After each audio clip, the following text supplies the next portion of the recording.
Hey, it's your pocket mental health coach here, Ben, also known as Somebody Like You. And today, what we're going to talk about is that feeling of emotional numbness.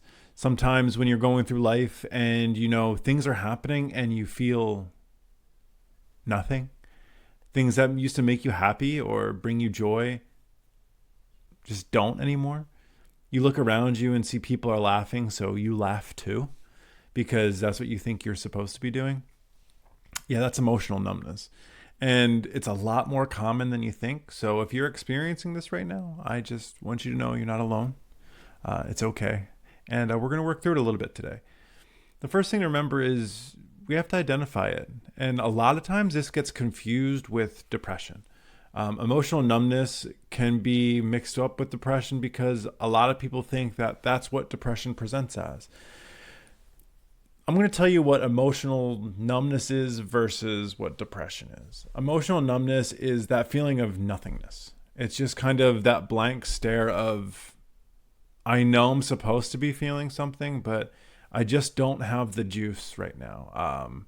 It's more alarming that I'm not angry, that I'm not sad, that I'm not upset at these things. Depression comes with this feeling of hopelessness. Now, the energy and the numbness can be there, but depression really sits in that feeling of can't get out of bed. There's no hope to this. You can't find the light and believe that the light is not there. The emotional numbness is I don't really care, right? So there's a little bit of a difference right there. Now, we mentioned how to spot emotional numbness a little bit in the beginning. It's take a look around you. What are the things that used to give you joy or bring you joy? Spending time with family members, hobbies, sports, watching things on television. If all of these things or most of these things are no longer bringing you that little bit of relief, that joy, that happiness, that sense of safety or belonging, it's worth noting. It doesn't mean we're self-diagnosing with anything. It just means, okay, that's a sign. All of this is just essentially data, right? What we're really working on here is stepping back and becoming the observer of what's going on instead of the active participant a lot of the times. So when you're able to step back and look at what are some of the things that do provide me joy but aren't at the current moment, that's really important. Sometimes it's just being present but not really being there. Sometimes that can feel like a disassociation or a disconnect from the present moment. So you're in your room, you're in your living room or something like that, but you just don't really feel like you're there. Once again, that can be really scary for people if that's your first time experiencing this. But remember, you could just be experiencing this emotional numbness, and something to point out is this is a telltale sign of feeling burnout, whether it be at work or at home. Maybe you're a new parent. Maybe you're getting burnout at work for the repeated meetings and all of the deadlines and all of those things. Once again, we're not looking to self-diagnose or anything like that. We're just looking to realize, where are the signs? Where are the symptoms? What dots can we connect here, right? I think that's really important. What can you do to work through some of these things? Well, first off, let's just recognize that we're going to celebrate ourselves that we're watching this video. We're trying to do better already. That's a really big first step. A really big first step.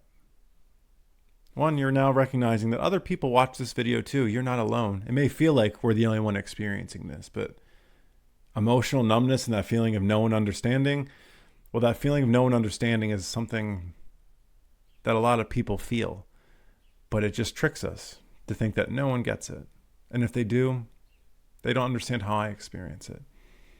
The best way I can put it is I or we understand our version of your story. So what do? You're already searching. You're already doing things. We're already going to put a check in the W column for you. 2, let's breathe a little bit. Let's bring ourselves back to the present moment. Here's a shocker that I don't think many people are going to tell you.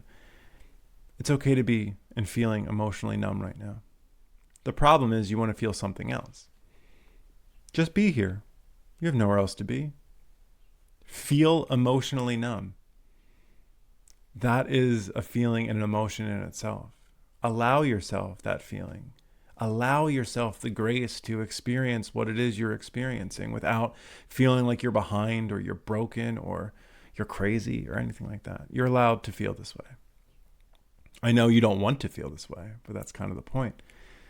Is the less we try to run from it, the less we try to fix it and damn it and shame it and feel guilty for feeling it, the more it's going to feel heard and seen. So I think that's the big thing, is build a relationship with this feeling. Is the emotional numbness isn't the problem right now. I know it feels that way. The emotional numbness is just the present moment. Allow yourself to be present, feeling it, acknowledging it. Ask it, what is it teaching you? Right? If emotional numbness had to teach me something, what is it teaching me? If you're at work, maybe it's teaching you it's time to shake things up. Just a time to look at what other options are. Not make any drastic changes, but find out, is there other stuff? Is there a pinhole of light that excites me about maybe another opportunity? And it could be within the same organization. Maybe you're getting burnt out at home, right? If you're a new parent or a long-time parent, maybe it's time to have a conversation with your partner or with a family member and say like, hey, I need a little bit of help. And I know that doesn't feel easy. And a lot of us pride ourselves on never asking for help. But here we are on YouTube with a stranger getting help. So remember, you're allowed to ask for help, and I encourage it, whether that be professional help, which I always encourage, whether that be asking a friend, a family member, a partner for help, which I always encourage, or maybe just asking yourself for a little bit of help.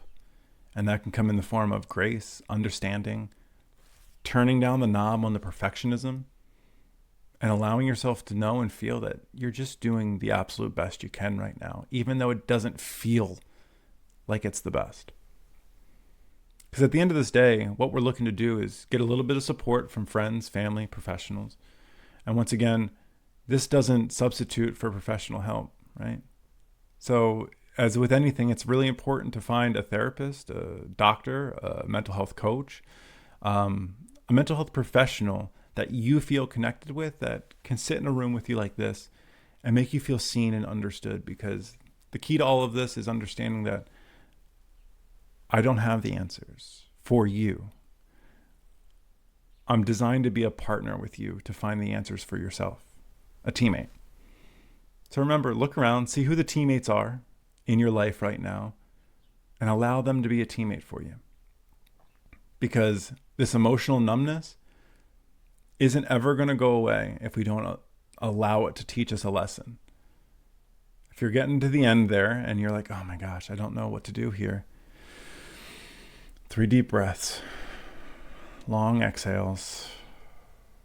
Let yourself know you're okay. Ask for help. Find a professional. And remember, you're not alone. As always, it's in the name. I'm just somebody like you. And I'm always going to be sending you love. Take care.